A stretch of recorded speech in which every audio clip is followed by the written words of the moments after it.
Eh ben bonjour tout le monde, bonjour en haut aussi.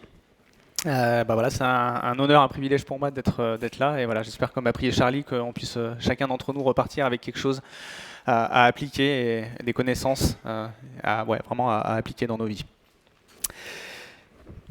Est-ce qu'on peut peut-être lancer le...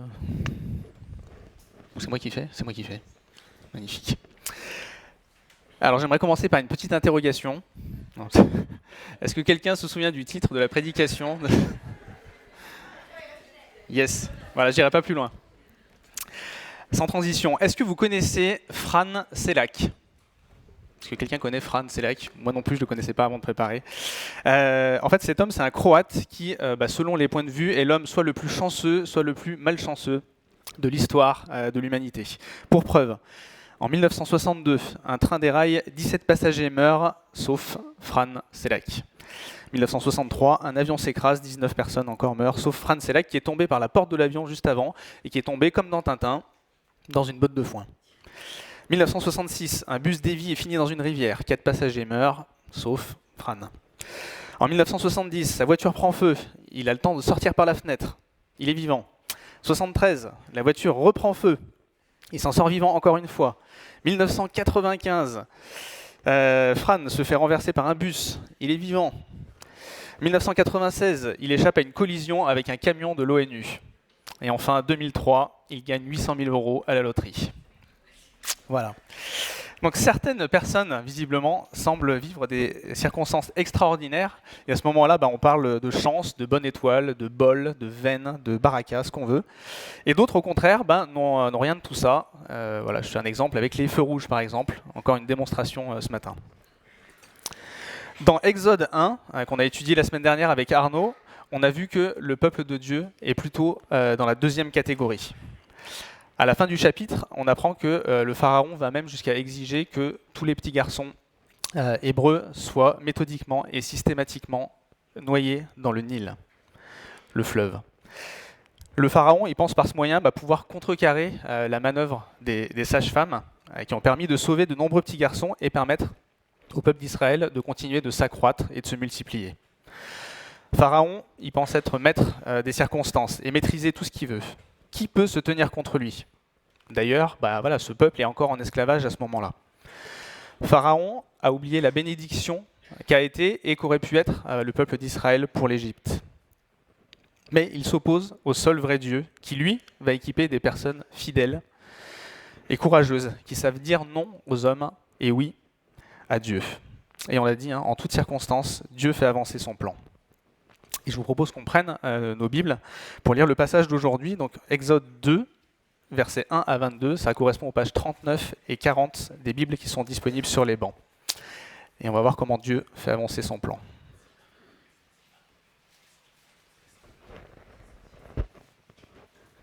Ok. Exode 2, versets 1 à 22. Un homme de la famille de Lévi avait pris pour femme une Lévite. Cette femme fut enceinte et mit au monde un fils. Elle vit qu'il était beau et elle le cacha pendant 3 mois. Lorsqu'elle ne put plus le garder caché, elle prit une caisse de jonc qu'elle enduisit de bitume et de pois. Puis elle y mit l'enfant et le déposa parmi les roseaux sur la rive du fleuve. La sœur de l'enfant se posta à une certaine distance pour savoir ce qui lui arriverait.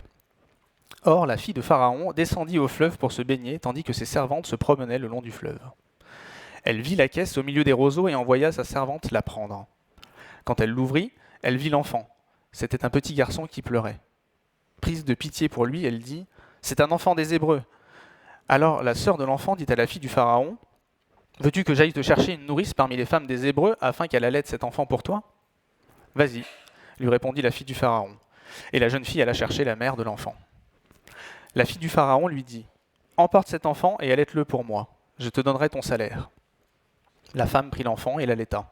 Quand il eut grandi, elle l'amena à la fille du Pharaon et il fut un fils pour elle.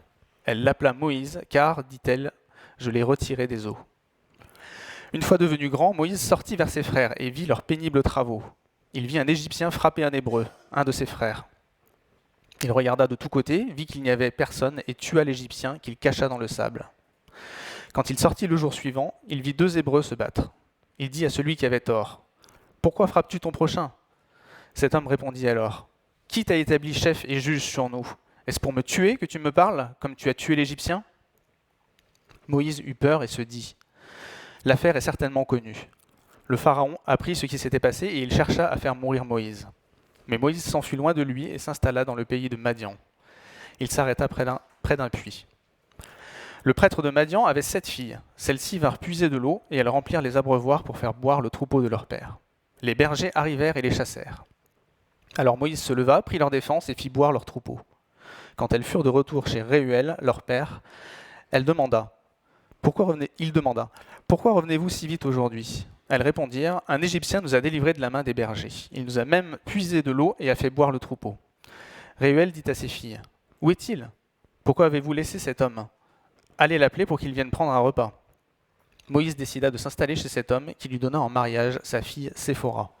Elle mit au monde un fils qu'il appela Gershom, car, dit-il, « Je suis en exil dans un pays étranger. » Notre texte va se découper en 3 parties qui correspondent à 3 étapes de vie de Moïse. La première, ça correspondra à la naissance de Moïse et puis les circonstances qui l'entourent. Une seconde partie sur la mise en action de Moïse. Et puis une troisième sur le début de sa formation. Un enchaînement de circonstances hasardieux. Fais confiance. Hasardieux, c'est un petit jeu de mots. Le plan de Pharaon semble fonctionner. Alors, on ne sait pas combien de temps ce terrible génocide a pu durer, mais en tout cas, un nombre très important de petits garçons a dû disparaître. Les moyens de contrôle et de traque devaient être énormes, et apparemment, il n'y a aucun enfant qui arrive à y échapper. Mais un couple de Lévites, qui s'appelle Amram et Yochébed, on apprend leur nom un peu plus tard dans Exode 6, ils décident de tout faire pour sauver leur enfant qu'ils trouvent beau, ou dans certaines versions, bon aux yeux de l'Éternel. Les chances sont quand même assez minces. Ils arrivent à cacher l'enfant pendant 3 mois, mais à un moment, la pression devient beaucoup trop forte. Yochébed décide de prendre une caisse. Donc c'est un mot en hébreu qui se dit Teba. Alors j'ai peut-être pas le bon accent. Et en fait, c'est exactement le même mot pour l'arche de Noé. Et ce mot est utilisé seulement pour cette caisse et pour l'arche. Donc elle la prend, elle la rend étanche avec du bitume et de la poix. C'est encore exactement le même procédé pour l'arche de Noé. Elle place son fils dedans et dépose le tout au milieu des roseaux en bord du fleuve. Voilà, le parallèle avec Noé, je ne vais pas m'étendre, mais montre déjà une belle idée de sauvetage et de démarrage de quelque chose de nouveau pour le peuple de Dieu. Une nouvelle étape. J'ai du mal à imaginer que les parents de Moïse croient en une vague chance que leur fils puisse être sauvé et qu'il s'en sorte. Ils le font parce qu'ils ont foi en Dieu et ont l'espérance qu'il interviendra pour le sauver. Hébreux 11 nous donne cette confirmation, le verset 23. « C'est par la foi que Moïse, à sa naissance, a été caché pendant 3 mois par ses parents. Ils avaient en effet vu que l'enfant était beau et ils n'ont pas eu peur de l'ordre du roi. » On continue. La grande sœur de Moïse, Myriam, elle surveille de loin ce qui se passe pour voir ce qui va arriver à son petit frère. Et au hasard, la fille de Pharaon, c'est pas n'importe qui non plus, aperçoit la caisse, elle la fait approcher par une de ses servantes, et quand elle l'ouvre et qu'elle voit Moïse, elle l'entend pleurer, elle en a compassion, elle en a pitié. Elle reconnaît immédiatement à quel peuple il appartient, mais elle décide de s'en occuper. Et sa décision peut paraître un peu étrange. Son père a quand même ordonné la mort de tous les petits garçons hébreux. Et elle va donc sciemment et puis un peu étonnamment à l'encontre de cet ordre. Et puis on peut se dire aussi que son père, le pharaon, va quand même finir par être au courant que Moïse est hébreu et il laisse faire. Le hasard. Encore mieux, on continue. La sœur de Moïse ose intervenir auprès de la princesse quand même et proposer une idée géniale. Si tu veux, je peux te trouver une nourrice qui pourra nourrir l'enfant le temps qu'il grandisse un peu. Pomme, tac au tac, la princesse. Ok, on y va, go. Du coup, la maman, Yochébed, semble tout indiquer pour cette tâche. Et voilà comment un enfant qui était destiné à mourir se retrouve sauvé et va officiellement et sans crainte bénéficier des soins de sa maman aux frais de la princesse, sans jeu de mots. Le hasard fait bien les choses quand même. Vous ne trouvez pas ? On se croirait presque dans la vie de Fran Selak. Au bout de 3 mois quand même, l'enfant est donné à la fille de Pharaon. le déchirement pour les parents a dû être terrible. Ils savaient qu'à un moment, ils allaient devoir le rendre. Mais ils continuent à faire confiance à Dieu. La fille de Pharaon nomme l'enfant Moïse, elle le considère et puis elle le fera grandir comme son propre fils. Et il va bénéficier aussi de toute l'éducation royale, comme nous le rapporte un autre passage parallèle, que Hébreu, on va pas mal lire Hébreu et Actes aussi. Et c'est Étienne dans son discours qui dit, Acte 7, 22, « Moïse a été formé avec toute la sagesse des Égyptiens. Il était puissant en parole et en actes. » Alors, pour terminer sur Moïse, ça peut avoir une signification en égyptien. Ça veut dire fils, ou par extension fils du Nil, ou né du Nil. Voilà, il y a plein d'interprétations. Et ça a aussi une signification en hébreu, tirer, et par extension, tirer des eaux, sauver des eaux. Et même dans le choix de son nom, Dieu conduit les choses et prépare déjà au fait que Moïse va aussi tirer hors d'Égypte son peuple. Le début de la vie de celui que Dieu a choisi pour être le libérateur du peuple est un peu chaotique, mais on y voit clairement la main de Dieu, sa providence, sa souveraineté. Et c'est pas sans rappeler aussi le début de la vie de celui qui est le libérateur ultime, Jésus-Christ. Lui aussi, il a eu une naissance un peu troublée. À son époque aussi, un génocide de petits garçons dans la région de Bethléem. Hérode avait donné ça comme ordre de tuer tous les enfants de 2 ans et moins, pensant pouvoir faire périr le Messie. Joseph, averti par Dieu, fuit alors en Égypte. Les clins d'œil de Dieu sont étonnants, mais jamais dictés par le hasard. Le plan de sauvetage, déjà commencé au chapitre 1 d'Exode, émerge un peu plus concrètement avec la naissance de ce petit bébé. Nous pouvons, grâce à Dieu, être courageux, prendre certains risques et avoir confiance et foi comme les parents de Moïse.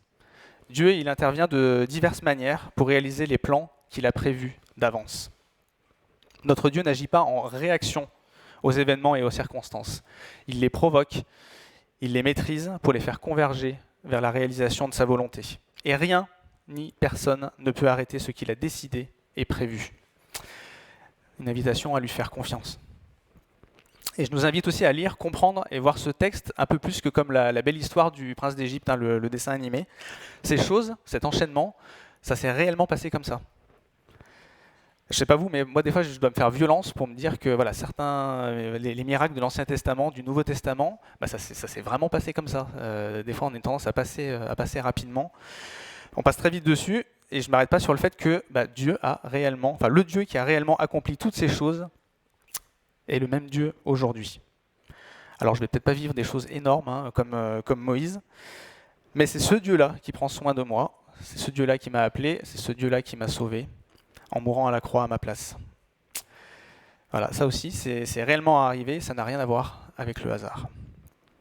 Ces exemples de foi, de femmes en particulier, il faut le souligner, devraient nous pousser à nous aussi nous confier en toutes choses en Dieu, les petites comme les grandes, sans incrédulité, sans doute. Ceci de manière individuelle, mais aussi en tant que communauté. On a des projets d'église. Il y en a un qui vient de se concrétiser avec le départ de nos chers frères et sœurs pour l'implantation d'une nouvelle église. Voilà. Mais est-ce qu'on a la foi, ensemble, que ces types de projets vont se renouveler ou d'autres beaux projets que le Seigneur a en réserve pour le CE? Il nous faudra, nous aussi, être courageux, prendre des risques, avoir confiance en Dieu, qui dirigera toutes choses selon sa volonté. Voilà, un encouragement pour ça. Fin de première partie, juste 2 questions, je les laisse comme ça, on va pas y répondre maintenant, mais c'est pour y réfléchir. Est-ce qu'on croit vraiment que Dieu maîtrise tout? Est-ce qu'on est prêt à prendre des risques pour Dieu en comptant sur lui, tant individuellement qu'en Église? De bonnes intentions, mais sans Dieu. Le petit enfant des premiers versets a maintenant grandi. Moïse, qui est lui-même l'auteur inspiré du livre de l'Exode, ne nous donne pas masse de détails en fait sur son enfance. On a un petit creux là. On ne sait pas qui c'est qu'il a côtoyé, on ne sait pas ce qu'il a appris. On a quelques précisions dans les passages parallèles là, qu'on a vus en Actes et Hébreux. On sait donc que Moïse grandit à la cour royale et qu'il est instruit dans la connaissance égyptienne.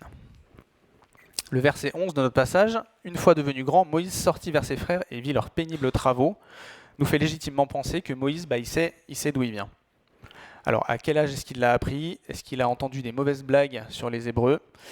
Est-ce qu'il sait qu'il est le seul garçon de son âge, hébreu? On ne sait pas tout ça. Bon, il est certainement au courant quand même de certaines choses, mais à 40 ans, il décide d'aller voir par lui-même ce qui se passe. Cet âge de 40 ans nous est précisé aussi en acte 7 au verset 23. Il était âgé de 40 ans lorsqu'il eut à cœur de rendre visite à ses frères. Mais, voilà.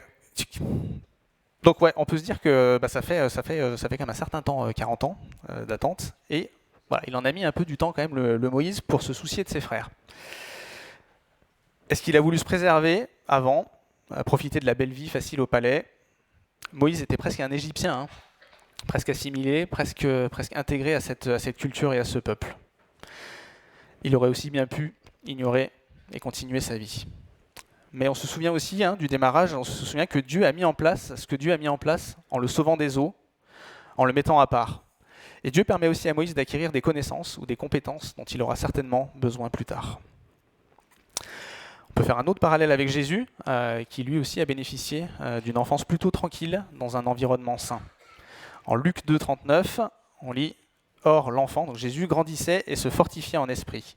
Il était rempli de sagesse et la grâce de Dieu était sur lui. » Et un peu plus loin, dans Luc, « Jésus grandissait en sagesse, en taille et en grâce devant Dieu et les hommes. » Un temps de calme avant la tempête. Mais voilà, Dieu ne serait-il quand même pas à l'origine de ce désir de Moïse d'aller voir ce qui se passe pour le peuple d'Israël, ce peuple auquel il appartient de sang? Il décide donc de descendre dans les bas-fonds, constate de ses yeux les travaux pénibles auxquels les Hébreux sont soumis, et au comble va tomber sur une scène violente, mais a priori pas exceptionnelle pour le peuple d'Israël, tant il était maltraité. Un Égyptien, on peut imaginer un conducteur d'esclaves, est en train de frapper un Hébreu. Et toujours dans le contexte, on peut très bien imaginer que l'issue pour cet Hébreu, voilà, il n'est pas juste en train de le frapper, il va le tuer. Le sang de Moïse ne fait qu'un tour. Sa propre justice, son émotion, sa colère, un début de sentiment peut-être d'appartenance ou d'identification au peuple, peut-être un désir de vengeance, ou l'idée de commencer la libération du peuple de l'esclavage le pousse à commettre un meurtre. A priori prémédité en plus. Il regarde à droite, il regarde à gauche, il s'avance, il frappe l'Égyptien. Là aussi, c'est pas un coup de poing, il le tue. Et méthodiquement, après, il cache le corps, il le prend, il l'enfouit dans le sable. Hop, ni vu ni connu. Une bonne chose de faite, selon lui. Justice a été rendue. Parfois, pour nous-mêmes, des causes nous semblent justes et à juste titre. Bon, parfois, on se plante aussi. On peut constater des choses mauvaises dans ce monde, ça nous remue les tripes, et on en viendrait à souhaiter la mort ou le mal pour d'autres personnes. On m'a fait du mal, et je souhaiterais me venger, rendre le mal pour le mal. Je le confesse en tout cas, pour moi, pas en acte, mais en pensée, tout du moins. La Bible nous demande pourtant d'aimer nos ennemis, et elle dit aussi à Dieu la vengeance, à Dieu la rétribution. Un vaste programme pour nous. Et même si la violence et la mort étaient certainement monnaie courante à cette époque, il n'en reste pas moins que cet acte de meurtre de Moïse est répréhensible devant Dieu et devant les hommes. Un mauvais mode opératoire. Une mauvaise perception aussi de la part de Moïse. Le lendemain, donc vraiment le lendemain, Moïse retourne sur le terrain et cette fois, il tombe sur 2 Hébreux qui sont en train de se battre. On l'a dit, la violence est de mise et elle a même déteint sur le peuple de Dieu. C'est la jungle. Moïse montre encore qu'il cherche la justice et à faire le bien. Alors, passage parallèle en acte 7, verset 26. Le jour suivant, il est venu au milieu d'eux alors que certains se battaient et il a essayé de ramener la paix en leur disant « Vous êtes frères, pourquoi vous faites-vous du mal l'un l'autre » Mais celui qui maltraitait son prochain l'a repoussé en disant « Qui t'a établi chef et juge sur nous ?» Le constat de Moïse est bon, l'encouragement est bon, mais la réponse est assez cinglante. On lui répond « T'es qui toi ? T'es qui pour me dire ce que je dois faire ou pas faire ? T'es qui pour me dire ce qui est bon ou ce qui est pas bon ? Peut-être que tu vas me faire comme tu as fait hier à l'Égyptien, tu vas me tuer et puis tu vas m'enfouir sous le sable pour cacher tout ça. Qui t'a établi chef ou juge sur nous ?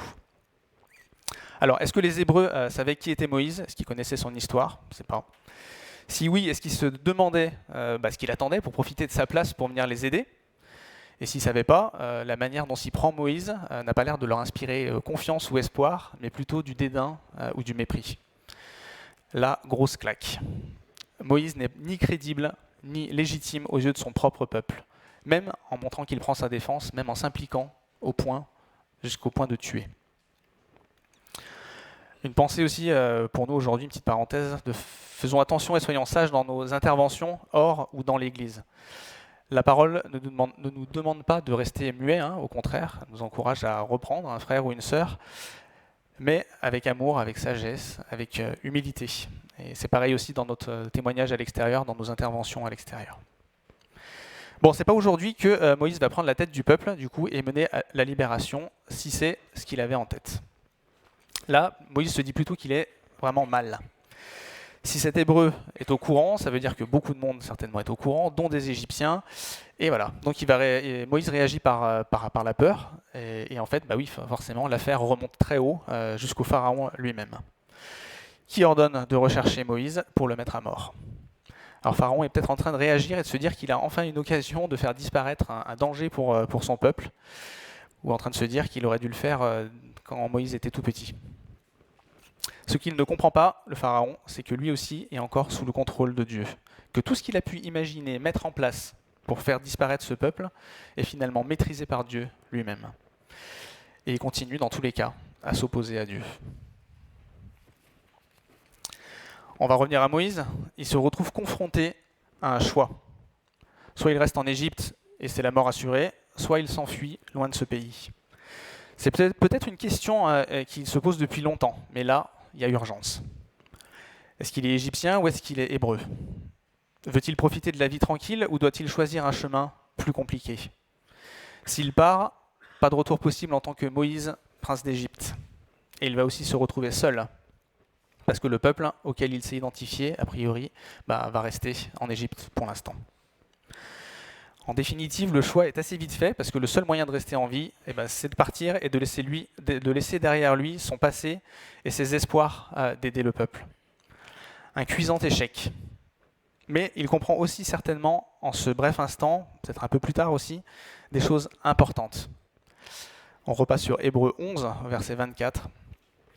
C'est par la foi que Moïse, devenu grand, a refusé d'être appelé fils de la fille du Pharaon. Il préférait être maltraité avec le peuple de Dieu plutôt que d'avoir momentanément la jouissance du péché. Il considérait l'humiliation attachée au Messie comme une richesse plus grande que les trésors de l'Égypte, car il avait le regard fixé sur la récompense à venir. Nous aussi, on a un choix à faire. Est-ce qu'on veut faire partie de ce peuple de Dieu? À ce moment-là, est-ce qu'on fait le choix d'abandonner le péché par repentance et de faire confiance à Dieu pour nous libérer du péché par son pardon et sa grâce en vertu de la mort de Jésus à la croix? Est-ce qu'on choisit de s'identifier à Christ? Ou est-ce qu'on choisit de rester dans l'illusion des plaisirs temporaires de ce monde?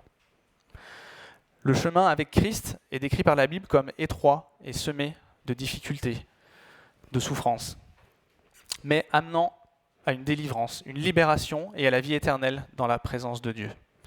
La rémunération qui est attachée à la foi et à l'obéissance à Christ est sans commune mesure au trésor matériel, émotionnel ou autre plaisir temporaire que notre monde veut nous offrir. Encore un encouragement, mais gardons-nous d'être les fesses entre deux chaises. Et en fait, non, cette option n'existe pas en vrai. Mais malheureusement, on a une fâcheuse tendance à ne pas faire des choix clairs. Là encore, que le Saint-Esprit nous éclaire et nous montre les domaines dans lesquels, justement, on n'est pas forcément au clair. Un mauvais timing. Alors, je ne vais pas trop en dire là-dessus, mais apparemment, Moïse veut intervenir 40 ans trop tôt. C'est Dieu qui choisit le moment, il l'a annoncé d'avance. On a ça dans Genèse 15, au verset 13. Et l'Éternel dit à Abraham, « Sache que tes descendants seront étrangers dans un pays qui ne sera point à eux. Ils y seront asservis et on les opprimera pendant 400 ans. » On n'est pas arrivé au terme. Dieu agit en son temps et les conditions n'étaient pas remplies de son point de vue pour que ça se fasse à ce moment-là. Bon, du coup on se retrouve avec un Moïse qui a tenté mais qui a raté. Il a de bonnes intentions, il s'identifie à son peuple, compatit avec lui, le défend, mais il agit par lui-même, comptant sur ses propres forces, son intelligence, son éducation. Il prend ses décisions seul. Alors c'est sûr, Moïse là, il ne connaît pas Dieu comme il le connaîtra plus tard. Il se trompe de méthode, il croit en lui et il se plante sur le timing aussi. Il a encore beaucoup de choses à apprendre.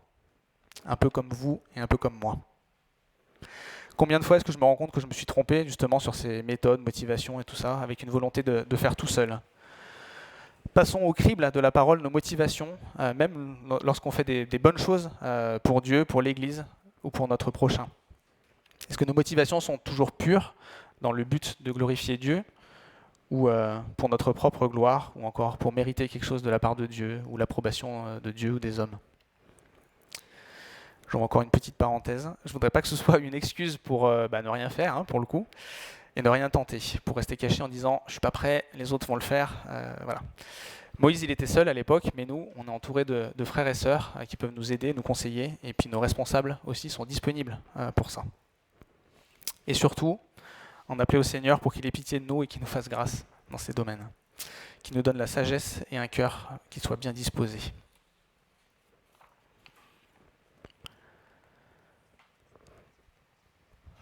Trois questions. Est-ce que j'aurais à demander pardon pour de mauvaises intentions à l'égard de quelqu'un, en dehors et ou dans l'Église? Qu'en est-il de mes motivations dans le service? Est-ce que c'est Dieu qui est au contrôle ou est-ce que c'est moi qui veux faire par moi-même?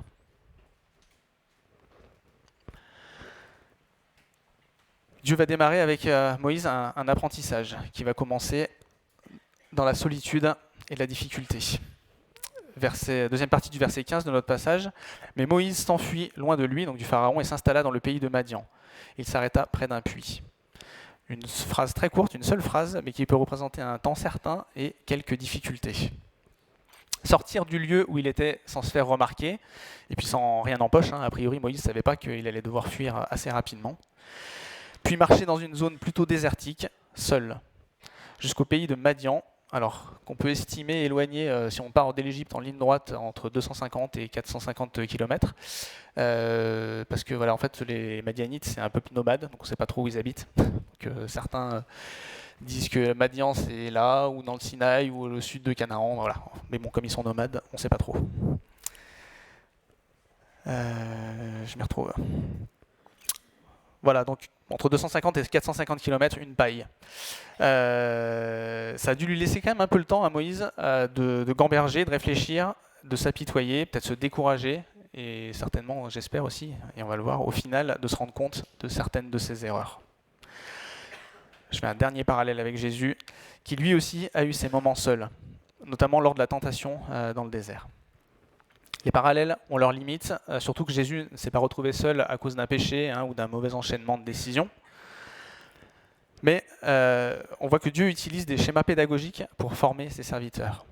Là encore, je ne peux pas aller trop loin. Jésus est le serviteur qui est à la fois pleinement homme, pleinement Dieu. Mais la parole elle-même nous apprend que Jésus a appris l'obéissance. J'avoue que je ne comprends pas forcément toute la profondeur et tout ce que ça porte, mais je le constate et ça me donne encore plus envie de lui obéir et de lui ressembler. Je lis juste ce passage en Hébreux 5. Pendant sa vie terrestre, Christ a présenté avec de grands cris et avec larmes des prières et des supplications à celui qui pouvait le sauver de la mort. Et il a été exaucé à cause de sa piété. Ainsi, bien qu'étant fils, il a appris l'obéissance par ce qu'il a souffert. Et parfaitement qualifié, il est devenu pour tous ceux qui lui obéissent l'auteur d'un salut éternel. Si Jésus a appris, pourquoi pas moi ? Du coup, je crois qu'il y a aussi une invitation pour nous à être attentifs à ce que Dieu veut nous apprendre au travers des difficultés que nous pouvons rencontrer dans notre vie. Mais quelle sera notre attitude ou notre réaction ? Rébellion, colère, incompréhension, découragement ou confiance, foi et certitude que c'est pour notre bien, même si c'est dur. C'est dans les épreuves qu'on grandit le plus en général. Dieu va commencer aussi à modeler le caractère de Moïse. On continue notre passage, il s'installe à côté d'un puits. Les 7 filles du prêtre de Madian viennent à ce puits pour puiser de l'eau forcément et remplir les abreuvoirs du troupeau de leur père. Des bergers arrivent, les chassent, donc ça ne devait pas être très gentil quand même comme méthode. Et Moïse, du coup il est là et il réagit en prenant la défense de ses femmes et il parvient à faire fuir les bergers, visiblement sans les tuer. Donc on note une nette amélioration de la méthode chez Moïse. Et on voit toujours chez lui ce désir de prendre la défense du faible ou de celui qui a raison, ou celui qui est juste. C'est certainement Dieu qui a mis ce désir dans le cœur de Moïse. Il se met humblement au service dans une bonne attitude. Il va puiser de l'eau, C'était vraiment le boulot des femmes hein, à l'époque. Et en plus, il va faire ça pour un troupeau. Donc qui dit troupeau dit berger. Et qui dit berger, c'est un métier qui est complètement répugnant pour un Égyptien.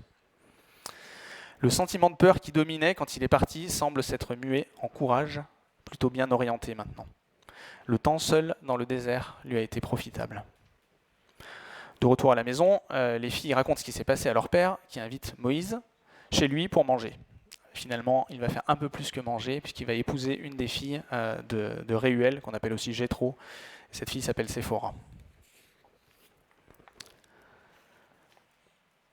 Moïse trouve un bon accueil et une terre de repos.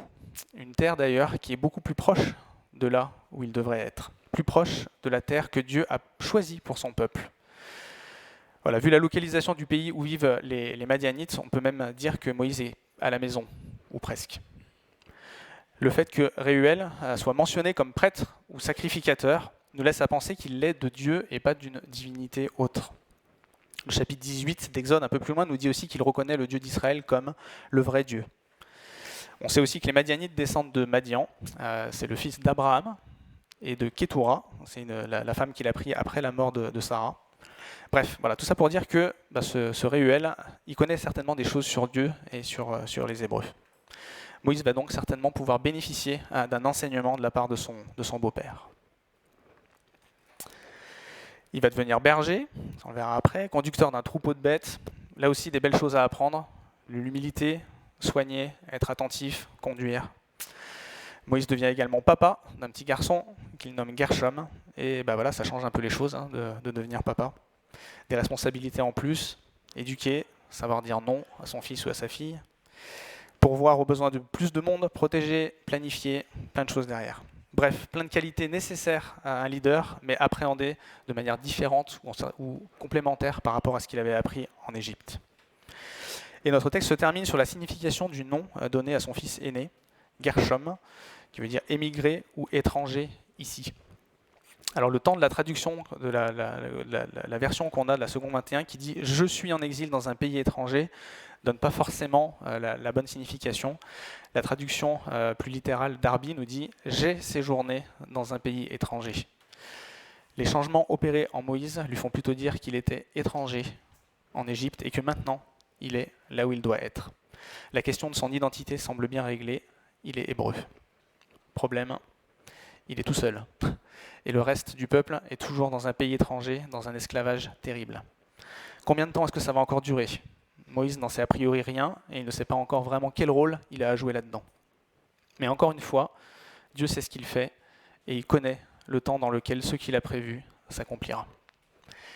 Et on verra la suite la semaine prochaine avec Rolly.